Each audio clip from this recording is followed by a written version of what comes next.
pag-swap mo na. Matandain nga siya, kaso lang ang problema naman bungol.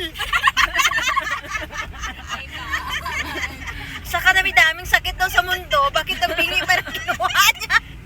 Ay, Diyos ko Lord. Tatawaran na lang ta. Ay, naku. Sapok yung anak ko pag sinabi niya sa akin. Nagkala ko kung anong sasabihin.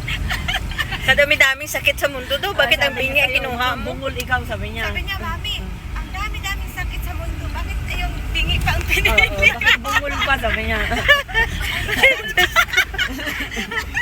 Sinabi niya talaga yan. Oo, pabalik. Akala ko, seryoso pa makasabi. Kasi sabi ko, ano? Ano? Hindi ko kasi maintindihan.